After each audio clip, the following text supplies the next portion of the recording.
আল্লাহ যদি হাসরের ময়দানে বলে, বান্দা এটা আমার দেওয়া জিহ্বা ছিল, কতজন রে ডাকলি বন্ধু। আল্লাহ যদি বলে, বান্দা আমার এই জবানে আমার নামটাকে আমি একবারও শোনার অধিকার ছিল না, আমার এই কপালটায় আজকের সারাদিনে আমি একটা সেজদাও পাওনা ছিলাম না, আমার এই কানটায় আমি আল্লাহকে একটা বারও আজানের আওয়াজটা শোনার হক আমি পাওনা ছিলাম না। কি বলবি যুবক? হ্যাঁ মুসলমান, কি বলবো? বলো না বাপ, কি বলবো? এক মা যদি বলে, মা তার পাষাণ ছেলেকেও যদি মা বলে, এরে বাপ 9টা মাস তোরে পেটে ধরছি রে বাপ, 2টা বছর তোরে বুকের দুধ খাওয়াইছি বাপ, বিনিময়ে তুই আজকে আমার মতো মা রে ভুলে গেলি বাপ, কেমনে রে সহ্য করলি?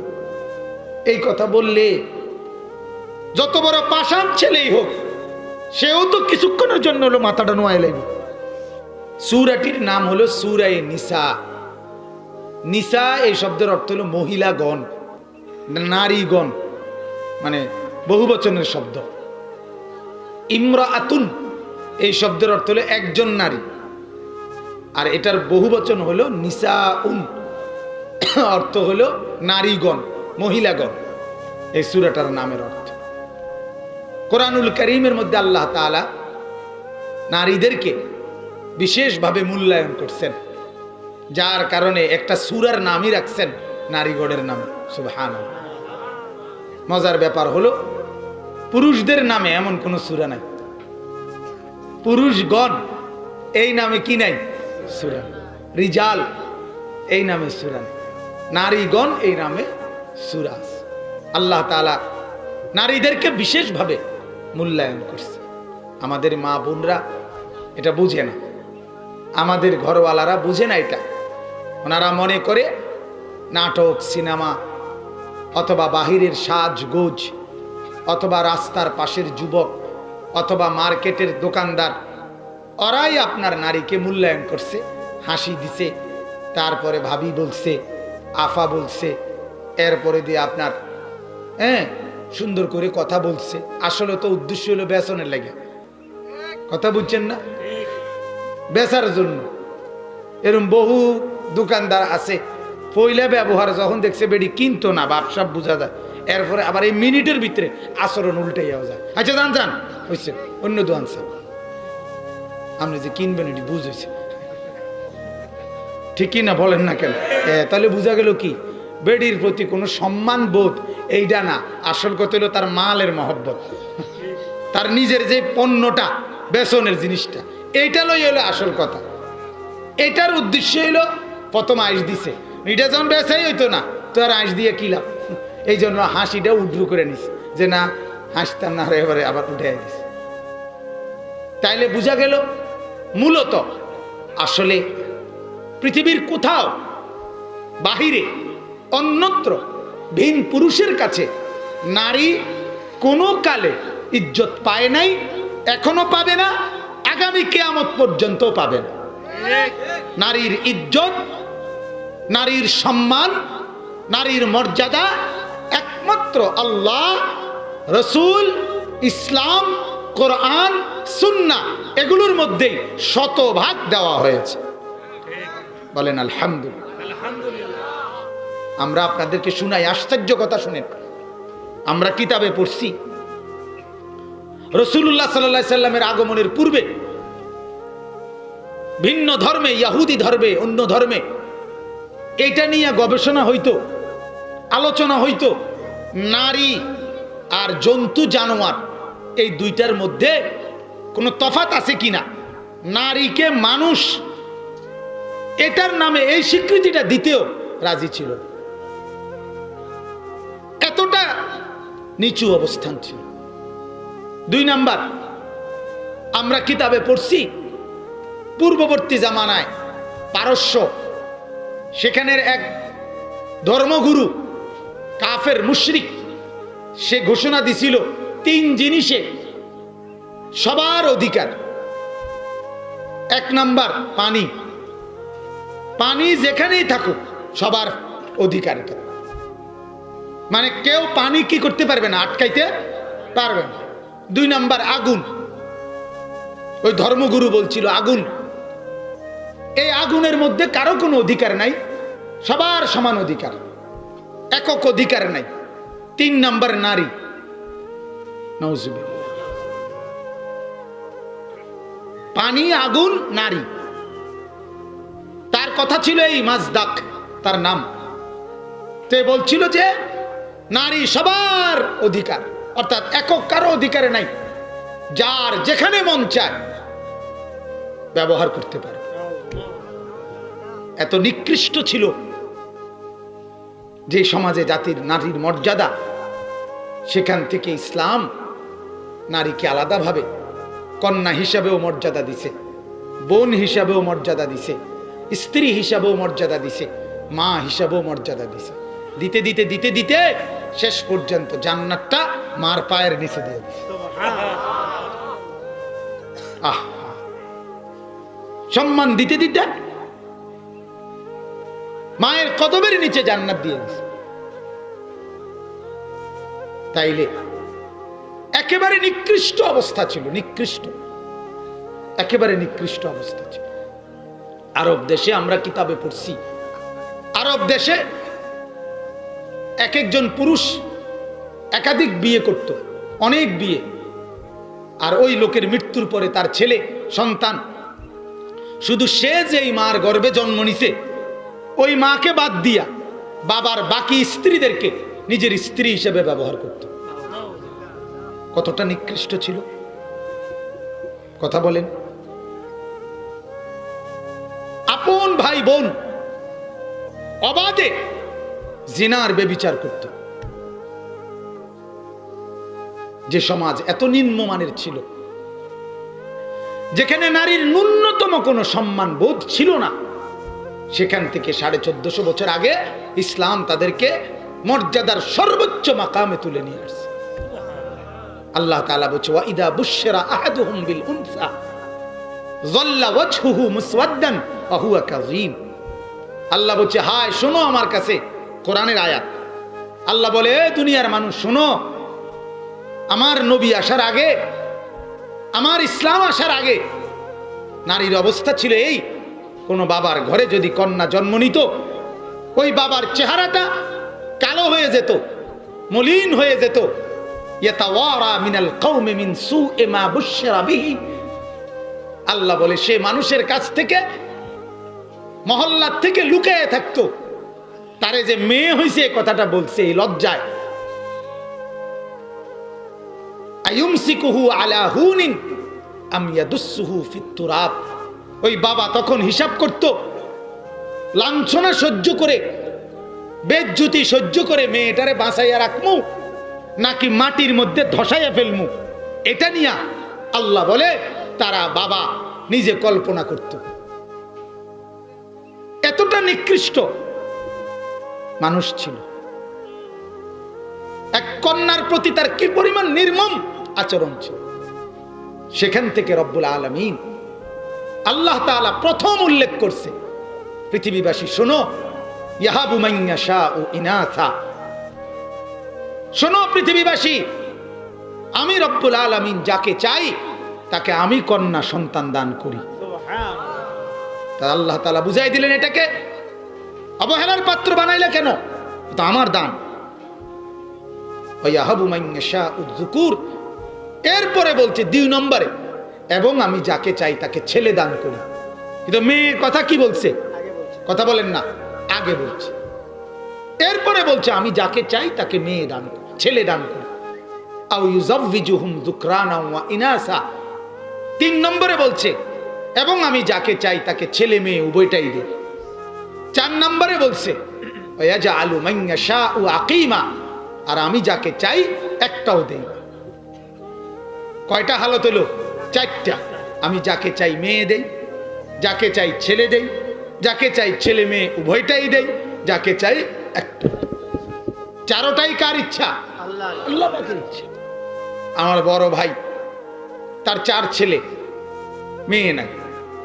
আমার মেজো ভাই, ওনার 2 ছেলে, মেয়ে নাই। আমার 2 ছেলেও আছে, 2 মেয়েও আছে, আলহামদুলিল্লাহ। আমার ছোট ভাই, তার 2 মেয়ে, ছেলে নাই। কার ইচ্ছা? বলেন মালিকের ইচ্ছা, আল্লাহ তাআলার ইচ্ছা। তাহলে এই জন্য বলতেছি, এই বিষয়টা নারীকে একেবারে নিচ থেকে, মাটির সাত্যবক জমিনের নিচের বেজ্জুতি থেকে আসমান ছোঁয়া ইজ্জত নিয়ে আসছে ইসলাম, কোরআন। রাসূলুল্লাহ সাল্লাল্লাহু আলাইহি সাল্লাম, আল্লাহর নবী বলে দিয়েছেন, তোমাদের মধ্যে যেই বাবা একটা কন্যা সন্তান, একটা মেয়েকে লালন পালন করে তাকে সৎ পাত্র নেককার ছেলের হাতে তুলে দিবে, ওই পর্যন্ত যে তার সন্তান কন্যাটাকে লালন পালন করবে, মেয়েটাকে, আমি রাসূল ওয়াদা দিলাম, এই 2 আঙ্গুলের মাঝখানে যেমন কোনো ফাঁকা নাই, ওই লোকটাকে নিয়ে আমি জান্নাতে এইভাবে একসাথে থাকবো। ওই মেয়ের বাপকে আমি সাথে নিয়ে থাকবো। আনা ওয়া হুয়া কাহাতাইন, আমি এবং ওই মেয়ের বাবা এইভাবে থাকবো। চাইলে বলেন কতটা ঘনিষ্ঠ মর্যাদা দিছে। আর নবীজির জান্নাত কোনটা জানেননি আপনারা? নবীজির জান্নাতের নাম কি জানেন? জান্নাতুল ফেরদাউস। 8টা জান্নাতের মধ্যে সর্বোচ্চ জান্নাত যেটা, এটার নাম হলো জান্নাতুল ফেরদাউস। জান্নাতুল ফেরদাউসের ছাদ আর আল্লাহ তাআলার আরশের ফ্লোর। আল্লাহর আরশের কি ফ্লোর আর কি নিচ, আর জান্নাতুল ফেরদাউসের ছাদ, এতটা ঘনিষ্ঠ। এজন্য হাদিসের মধ্যে আছে, আল্লাহ রাসূল সাল্লাল্লাহু আলাইহি সাল্লাম বলছেন, তোমরা আল্লাহর কাছে বেশি জান্নাতুল ফেরদাউস চাইবা। কেন? জান্নাতুল ফেরদাউসে যারা থাকবে তারা আল্লাহ এবং তার রাসূলের সাথে 24 ঘন্টা দিদার লাভ করবে। অন্য জান্নাতীরা, বাকি 60টা জান্নাতের জান্নাতীরা আল্লাহ এবং তার রাসূলের সাক্ষাৎ পাবে, তবে সারাক্ষণ না। কিন্তু জান্নাতুল ফেরদাউস ওয়ালারা সারাক্ষণ। এখন নবীজি বলছে, আমি আমার লগে রাখুন তারে। তো আমার লগে রাখা মানে কই রাখবে? জান্নাতুল ফেরদাউসে রাখবে।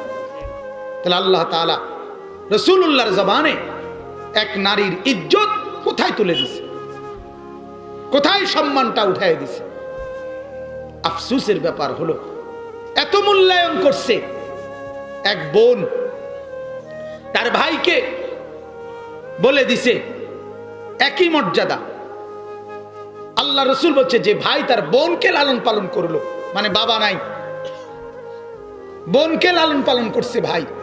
আল্লাহ রাসূল সাল্লাল্লাহু আলাইহি সাল্লাম বলেন, আমি নবী বলে দিলাম, এই বোনেরা হাসরের ময়দানে এই ভাইয়ের জন্য জাহান্নাম থেকে পর্দার মতো তার প্রতিবন্ধক হয়ে যাবে, তাকে জান্নাতে পৌঁছায় দিবে। কুন্না লাহু সিতরাম মিনান নার। হাদিসের মধ্যে আছে, নবীজির এক সাহাবী ছিল, হযরতে জাবের, নাম শুনছিলেন কখনো? জাবের রাদিয়াল্লাহু তাআলা আনহু। উনি বিয়ে করছেন। তো আল্লাহর নবী সাল্লাল্লাহু আলাইহি সাল্লাম ওনাকে জিজ্ঞেস করলেন যে, বিয়ে করছো তুমি জাবের? তো উনি বললেন, ইয়া রাসূলুল্লাহ, হ্যাঁ বিয়ে করছি। তখন আল্লাহর নবী বললেন, কেমন মেয়ে বিয়ে করছো? অবিবাহিতা মেয়ে নাকি বিবাহিতা মেয়ে, মানে আগে বিয়ে হয়েছে এরকম মেয়ে কিনা? হযরত জাবের রাদিয়াল্লাহু তাআলা আনহু বললেন, ইয়া রাসূলুল্লাহ, একজন বিবাহিতা নারী যার আগে বিয়ে হয়েছে, স্বামী পরিত্যক্তা অথবা তালাকপ্রাপ্তা অথবা বিধবা, এরকম একজন নারী বিয়ে করছি আমি। এর বয়স কম ছিল, খুব বেশি বয়স ছিল না ওনার। কিন্তু উনি, আল্লাহ রাসূল বললেন, আহা, তুমি একজন অবিবাহিতা নারী বিয়ে করতা, তুমি এই বয়সেই কেন একজন বিবাহিতা নারী বিয়ে করতে গেলা? তখন এই সাহাবী উত্তর দিছে, হাদিসে স্পষ্ট আছে। ওই সাহাবী বলছে, ইয়া রাসূলুল্লাহ, আমার আব্বা ইন্তেকাল করছে, আমার বাবা নাই, আমার ঘরে আমার ছোট ছোট 9টা বোন, 9 বোন আমার, সবগুলো বোনই ছোট ছোট। আমার আব্বা চলে গেছে, এজন্য আমি ভাবছি একজন বিবাহিতা নারী যদি বয়স্কা বিবাহ করি, তাইলে আমার এই বোনগুলোকে ওই বিবি তত্ত্বাবধান করে লালন পালন করতে পারবে, এই আশা। মানে আমার সুখ, আমার আনন্দের চাইতে আমার বোনদের প্রতি আমার নজর দিতে গিয়ে আমি এটা করি। আল্লাহ রাসূল ভীষণ খুশি হয়েছে, অনেক খুশি হয়েছে। তাহলে আমার ভাই বলতেছিলাম, এক বোনের নিরাপত্তা দিছে ভাইয়ের কাছে, এক মেয়ের নিরাপত্তা দিছে বাবার হাতে। এক স্বামী, মেয়েটা যখন স্ত্রী হয় কারো বধূ, এবার তো তার বিবি বিবি স্ত্রী, হায় হায় কেমনে বুঝাবেন এটা?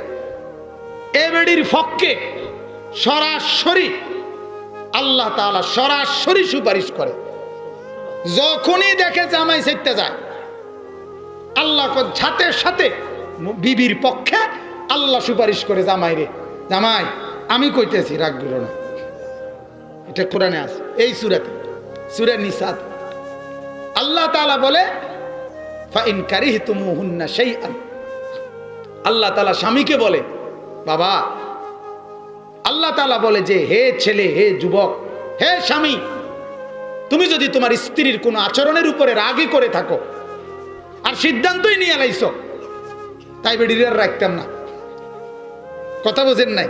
আল্লাহ তাআলা বলে আমার কথাটা কদ্দুর শোনো, ফাআসা আন তাকরাহু শাইআন, হতে পারে আজকে তার একটা আচরণ পছন্দ করলা না, কিন্তু আমি আল্লাহ বললাম এই নারীর ভিতরে তাকে রেখে দাও, তারে তালাক দিও না, আমি আল্লাহ তার মধ্যে তোমার জন্য বহু কল্যাণ রেখে দিয়েছি। তাইলে আপনি চিন্তা করেন কি পরিমাণ সহমর্মিতা এক নারীর পক্ষে আল্লাহ তাআলা স্বয়ং সুপারিশ করছে স্বামী বেচারাকে। তাহলে নারীর প্রতি আল্লাহ তাআলা খেয়াল ছুটাই দিছে, আল্লাহ তাআলার নজর উঠাই নিছে। কখন উঠাই নিছে? কন্যা থাকতে বাবাকে, বোন থাকতে ভাইকে, স্ত্রী থাকতে স্বামীকে সুপারিশ করছে। ওয়া আশিরুহুন্না বিল মারুফ, আল্লাহ বলছে তোমরা তোমাদের স্ত্রীদের সাথে সর্বোত্তম আচরণ করো, সর্বোত্তম আচরণ। কি পরিমাণ গুরুত্ব দিছে নবী সাল্লাল্লাহু আলাইহি সাল্লাম। বিদায় হজ্জে সর্বশেষ আল্লাহ রাসূল বিদায় হজ্জে বিশেষভাবে বলছে তোমরা তোমাদের স্ত্রীদের সাথে উত্তম ব্যবহার করো। এরপরে মা যখন হয় নারী, এইবার কি পরিমাণ মর্যাদা কম, মার মর্যাদা কি পরিমাণ। কোরআনুল কারীমের মধ্যে আল্লাহ পাক রব্বুল আলামিন এক সন্তানকে তার মা বাবার প্রতি উত্তম আচরণ করার জন্য শুধু ওসিয়ত উপদেশ দিছে এটা না, বরং নিজের ইবাদতের সাথে বারবার আল্লাহ তাআলা বলছে যেই আমার ইবাদত করবা তার প্রতি আমার উপদেশ মা বাবার সাথে উত্তম ব্যবহার করবা। এটা একবার বলে না। ওয়া কাদা রাব্বুকা আল্লা তা'বুদু ইল্লা ইয়্যাহ ওয়া বিল ওয়ালিদাইনি ইহসানা। রব্বুল আলামিন বলেন, ও নবী আপনি জানিয়ে দেন আল্লাহ তাআলা এই চূড়ান্ত ফয়সালা করে দিয়েছে, আল্লাহ তা'বুদু ইল্লা ইয়্যাহু, তোমরা কেহই আল্লাহকে বাদ দিয়ে আর কারো ইবাদত করো না। ইবাদত শুধু করবে কার? আবার বলেন কার? উবুদুল্লাহ। আল্লাহ বলেছেন হে মানুষ শুধুমাত্র আল্লাহর গোলামি করবা। আল্লাহ বলেন ওয়াবিল ওয়ালিদাইনি ইহসানা, সাথে সাথে আমি আল্লাহ বলে দিলাম ওয়াবিল ওয়ালিদাইনি ইহসানা, অবশ্যই তুমি আমার ইবাদত যদি করো সাথে সাথে তোমাকে বললাম তুমি তোমার মা বাবার সাথে উত্তম আচরণ করিও। এরপরে রব্বুল আলামিন বলেন ওয়াইদ আখাযনা মিসাকা বানি ইসরাঈল লা তা'বুদুনা ইল্লাল্লাহ ওয়া বিল ওয়ালিদাইনি ইহসানা। রব্বুল আলামিন বলেন শুধু তোমাদেরকে না, ইতিপূর্বে মূসা নবীর জামানায়, মূসা আলাইহিস সালামের জামানায় আমি আল্লাহ বনি ইসরাইল মূসার কওমকেও এই অঙ্গীকার বলেছিলাম যে আমার বান্দারা বনি ইসরাইল তোমাদেরকেও আমি আল্লাহ বলে দিচ্ছি লা তা'বুদুনা ইল্লাল্লাহ, তোমরা আল্লাহ ভিন্ন আর কারো ইবাদত করবে না। ওয়াবিল ওয়ালিদাইনি ইহসানা, অবশ্যই মা বাবার সাথে উত্তম ব্যবহার করবা। দেখে আজকে নতুন করে কইছে, কথা বলেন না কেন, আরো আগের থেকে।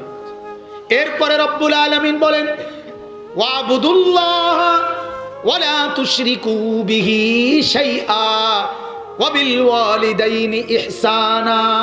একই কথা।